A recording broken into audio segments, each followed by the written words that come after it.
That's the big #1 song, Chainbreaker, from Zach Williams. And now we've got his brand new song. Sing along. This is Old Church Choir. There's revival, and it's spreading like a wildfire in my heart. A Sunday morning, hallelujah, and it's lasting all week long. Can you hear it? Can you feel it? It's the rhythm of a gospel song. Oh, once you choose it, you can't lose it. There ain't nothing gonna steal my joy. I got an old church choir singing in my soul. I've got a sweet salvation and it's beautiful. I've got a heart overflowing 'cause I've been restored. There ain't nothing gonna steal my joy. No, there ain't nothing gonna steal my joy. In the valleys that I wander, turn to mountains that I can't climb. Oh, you are with me, you never leave me.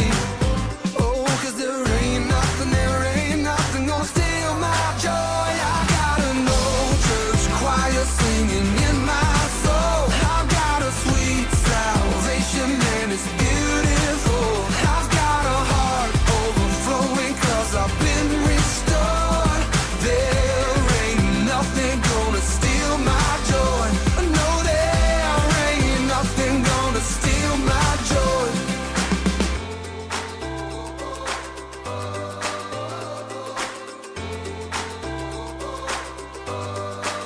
Clap your hands and stomp your feet till you find that gospel beat, 'cause it's all you'll ever need, all you'll ever need. Clap your hands and stomp your feet till you find that gospel beat, 'cause it's all you'll ever need, all you'll ever need. I've got an old church choir singing in my soul. I got a sweet salvation and it's beautiful. I've got an old church choir singing in my soul. I've got a sweet salvation and it's beautiful. I've got a heart overflowing 'cause I've been restored. There ain't nothing gonna steal my joy. No, there ain't nothing gonna steal my joy. Oh, there ain't nothing gonna steal my joy.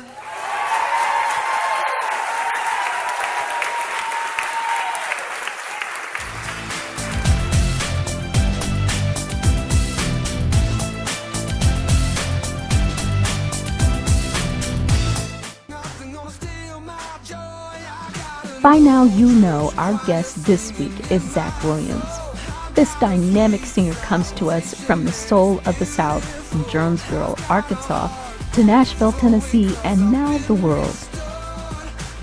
Zach shares his journey of being raised in a grounded, faith-filled home to a disillusioned rock star influenced by a lifestyle of drugs and alcohol, and how a simple song became the catalyst for turning him back to Jesus.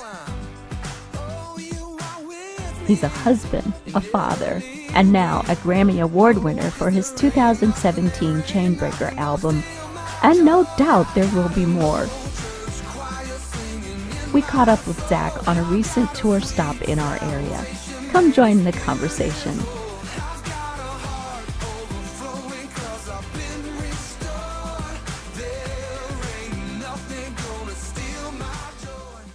In preparing for this interview, I had to listen to a lot of Zach Williams music. And while I'm not particularly fond of country music, my mother is, but I have a lot of Zach Williams music rolling around in my head, and I'm telling you, I'm enjoying it very much so. But one of the things I think is so awesome about your music is that each song tells a story. And I see that your music is written from a place of where God has brought you from. So would you do me a favor and tell our viewers about your experiences and how you came to know the Lord? Sure. Well, I grew up in church. I grew up in a small little town, and at a very early age, my mom and dad just, they taught me what it was to put my trust and faith in the Lord. I say it every night, I owe it all to them, because had I not just seen the way that they lived their life and just the example that they were to others, and in constant prayer, that I wouldn't be where I'm at. I wouldn't have the opportunities. I wouldn't have known that there was a God to come running back to, But I didn't grow up with any desires of playing music. My dad led worship whenever I was a kid growing up, and I can remember being, at church music practices, a couple nights a week and playing with some of the other kids, but I didn't have any, desire to play music. So the town that we lived in, my dad and his brothers had all been basketball stars, and I was like, I want to this is what I want to do, and maybe one day I'll get a scholarship, and it'll get me out of the small town. And so I played sports growing up, and somewhere around 10th, 11th grade, I got mixed up in drugs and alcohol, and just started running with the wrong crowd. And by my senior year in high school, I'd lost a Division I basketball scholarship, and I dropped out of high school. I got a GED and went to work for my dad's construction company, and then a year later, I walked on to a junior college, and I made the team. I got a scholarship and moved away from home about 3 hours. And I think with my newfound freedom and just trying to impress everybody that was around me, I found myself in the same situation I was in high school. And that's kind of, I was always the guy that felt like I had to be the life of the party, or it was just kind of 110% at everything I was doing. And my freshman year, I tore 5 ligaments in my ankle before my first game of the season started, and I redshirted and set out that first year in school.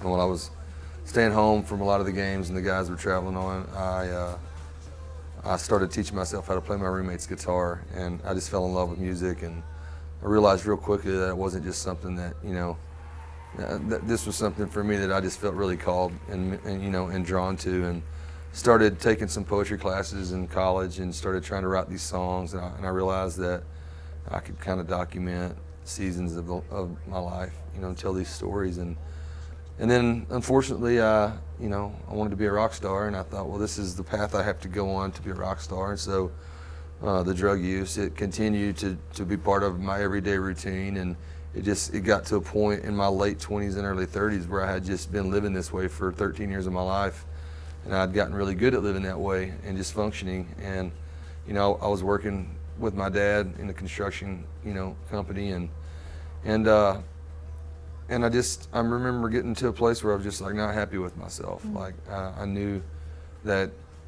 there was a God out there, and I knew that I wasn't supposed to be doing the things that I was doing.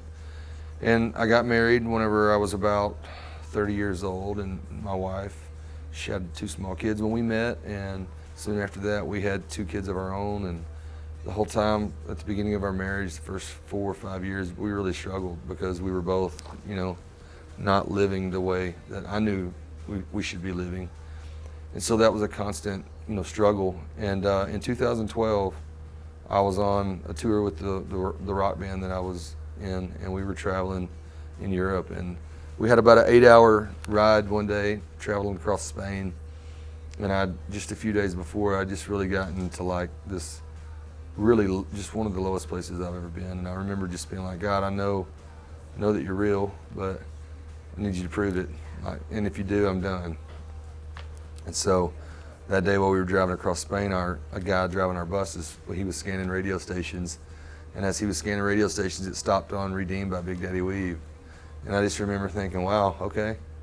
And so I went to my hotel room, I looked that song up, and I just listened to it over and over and over. And I called my wife, and I said, I'm done, I'm coming home. And she, she didn't know what to think. She thought I was crazy at first, because this is something I'd built this person, this persona, this guy that I was trying to live up to all the time.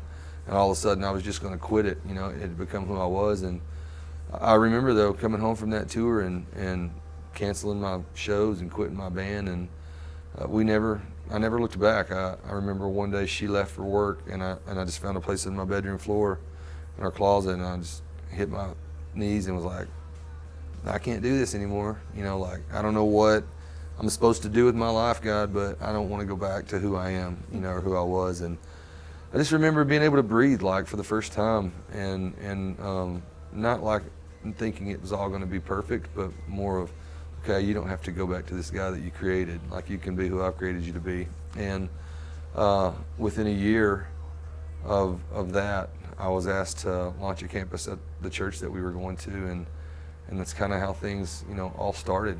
Just leading worship in church, and one thing led to another, and here we are. And You are my rescue story, lifted me up from the ashes, and carried my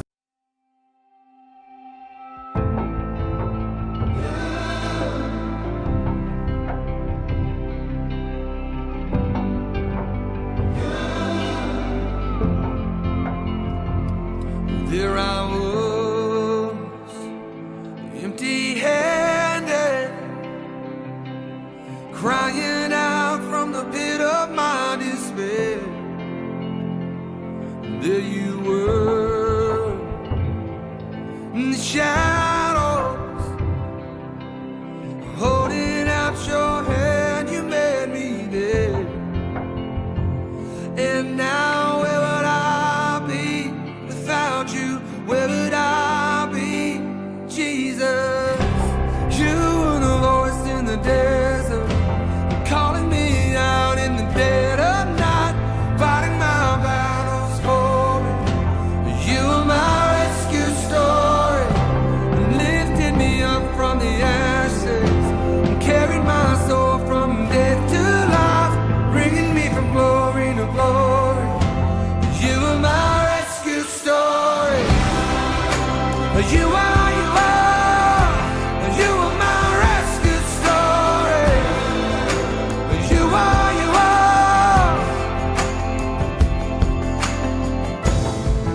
you were writing the pages before I had a name, before I needed grace. Oh, you're singing songs of redemption. Every time I ran away, you were louder than my shame. And now where would I be without you? Where would I be, Jesus? You were the voice in the desert, calling me out in the dead of night, fighting my battles for me. You were my rescue story, lifted me up from the ashes, and carried my soul from death to life, bringing me from glory to glory. You are my rescue story. You never gave up on me. You never gave up on me. You are my testimony. Oh, you never gave up on me. You never gave up on me. You are my testimony. Oh, you never give up on me. Oh, you never give up on me. Oh, this is my testimony. Oh, you were the voice in the desert, calling me out in the dead of night, fighting my battles for me. You were my rescue story, lifted me up from the ashes, carried my soul from death to life, bringing me from glory to glory. You were my rescue story. You are, you are. Oh, you never gave up on me, never gave up on me. You are, you are. Yeah, you were my rescue story.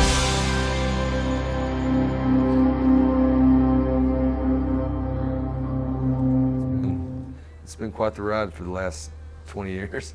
You know, I saw an interview that you had done with another network, and you mentioned that your parents would come to your house and sit Yeah. on the couch and pray for you. Mm-hmm. They would just sit there and pray for Yeah. you. How did that feel? I mean, that was awesome, you know. And my wife, she couldn't understand it because she never really had that. She had a completely opposite, you know, childhood that I had, and she was like, they need to be coming over here and, you know, kicking your tail, but they're coming over here and they're praying for you, you know. She was like, I don't get it, but that's just who they were, you know. They were never the judgy, pushy, you know, ultimatum, like if you don't do this, we're not going to love you. It was just they were the example. It was awesome. So did you start writing music right away after you had? I started writing music in college, in songs. Like I remember some of the first songs I wrote, thinking they were the best songs in the world, and they're awful now that I listen to them. But I've written music now for close to 20 years, you know. But most people don't know that because they just heard about me, you know, a couple years ago. So Chainbreaker. But yeah, I mean, that's been something that I've been working at for a long time. But I was doing it the wrong way, you know. Yeah. And when I gave my life to the Lord, that's when everything turned around for me. One of the first songs that I ever heard you do was Chainbreaker, and I didn't know much about who Zach Williams was. As a matter of fact, our church choir did a choral version of Chainbreaker with our worship leader, and it resonates in my spirit. But one of the things I found that I thought was just amazing is the creative video that you guys produced for Chainbreaker. Yeah. It's really heartbreaking, but yet it tells a story of a deliverance. How did that creative come about? Well, I mean, I think even with my music and my story, I definitely wanted to kind of push the boundaries of, you know, maybe some of the stuff that's out in our genre. But I mean, I think when you're just honest and real with people, and for me, like you said, I write from a personal experience or a place that I've actually been, and so I could have easily been the woman in that video, you know, and I wanted something that, you know, people could relate to, and I meet a lot of people out on the road that have that same story, you know, and I think that's why the song, you know, has done what it's done, just because it's honest. I've lived that, I've experienced that, you know, and there is something better. There's a better life, and so. And you're also involved in ministry for that type of thing, for prisons. Yeah, prisons and addiction and all kinds of stuff. So, yeah, I was looking at an interview that was done from your Harding prison concert. Yeah. You went behind the walls of Harding with a band, which in Illinois is almost impossible to do. It was almost impossible in Tennessee, but yeah. But there was an interview that was done with one of the inmates, and I'm going to quote what he said. He said it was the first concert that he had ever been to in his life, and he said it felt like heaven in a prison. Yeah. Yeah, how did that make you feel to know that what you're doing is making such an impact on those lives? Yeah, I mean, that, and to me, I was more impacted, I felt like, by them than I was to them. You know, just being there and seeing that room and how the Lord changed it in a matter of 5 or 6 hours was pretty amazing. Yeah. Song of Deliverance. Yeah? We're going to talk about that? We're going to talk about that one. Wow. Okay, so this is a song that blends country, rhythm and blues, a little jazz in there, and I want to say a little down-home black gospel kind of music. For sure. All in one. But one of the things I noticed about that song that was so impressive is that it really stretches your vocal range. Yeah. How did you manage to do that? Did you have any vocal training at all, or is this just a gift from God? It's a gift. I've never taken lessons other than when I signed my record deal. I started meeting with a lady that, you know, would do exercises with me and things like that, basically teaching me how to not lose my voice. You know, it's pretty cool. She tours with me now and she sings backup, so you'll see her tonight. But yeah, she's taught me a lot of just how to save my voice. But no, that song, I mean, I got to reach down deep, and that's the first one of the night every night, so it's coming in hot, you know? It drives. Yeah. It's a driving song. Yeah.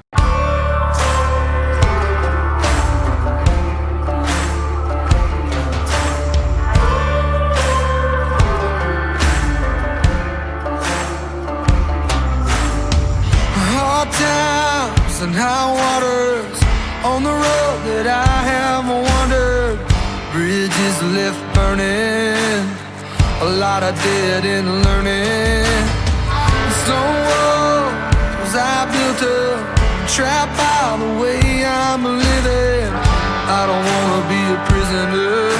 I don't wanna be a prisoner. I will sing a song of deliverance. I will lift my hands and drop these chains.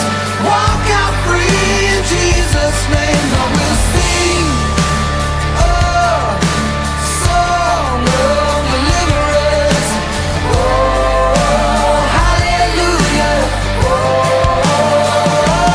I am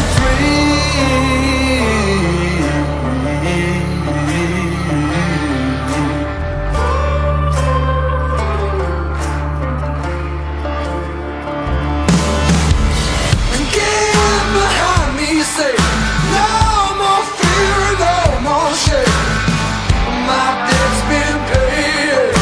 I am no longer your slave. I will sing a song of deliverance. I will lift my hands and drop these chains. Walk out free in Jesus' name. I will sing a song of deliverance. Oh, hallelujah. Oh, I am free. Oh, you know I am free. I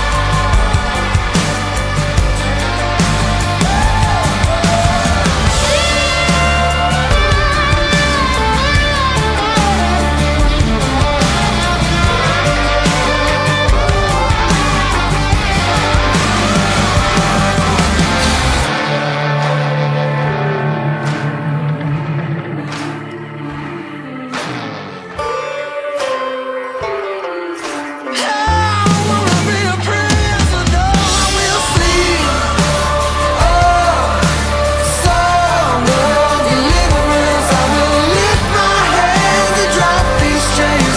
Walk out free in Jesus' name. I will sing a song of deliverance. Oh, hallelujah. I am free. Oh, you know I am free.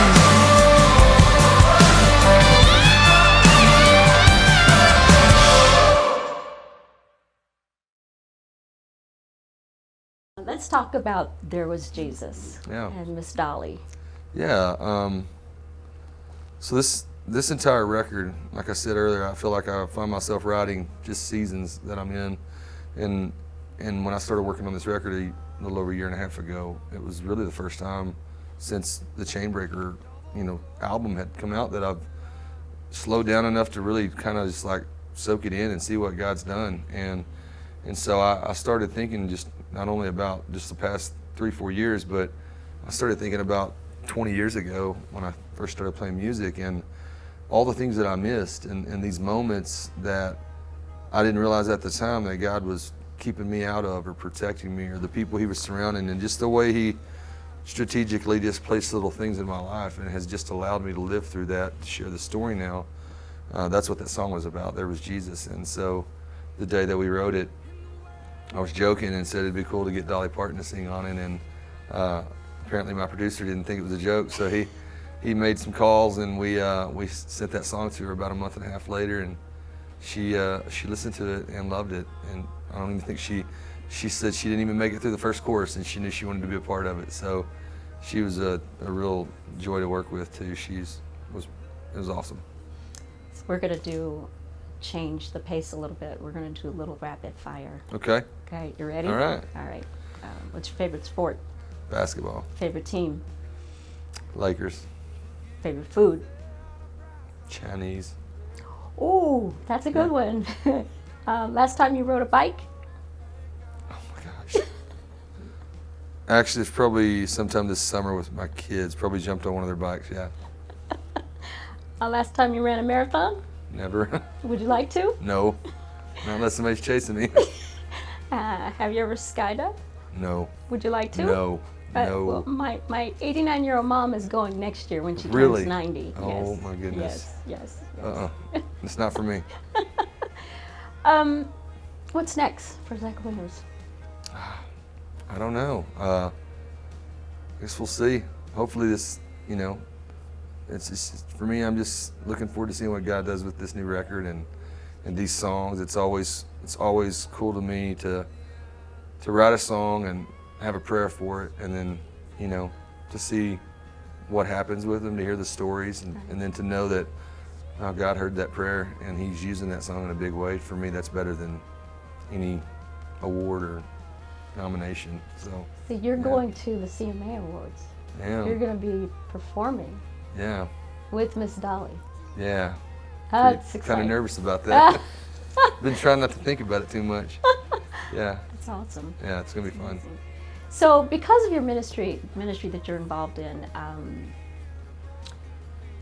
share some words of encouragement to our viewers. Anybody out there that might be struggling with drugs and alcohol, Yeah. or in depression, or Yeah. whatever that might be. I mean, I think anything I could say is just it's my ministry and who I'm about. Like, what I'm about is just, there's so much freedom in Christ, and there's so much freedom in knowing that you don't have to have it all together. Like, I got that wrong for so many years, like thinking that I had to be some squeaky clean Christian person if I wanted to fit into this little club, and it's not like that at all. Like, God takes anybody, anywhere they're at, and the beauty of it is He can take the most messed up people and use them. And so I think for me, just the freedom in knowing that you can fail, and knowing that you don't have to have it all together, knowing that God knew who He was creating when He made you, and it's all right. That's why He sent His Son. I think that would be my encouragement, is living that freedom. Amen. Yeah.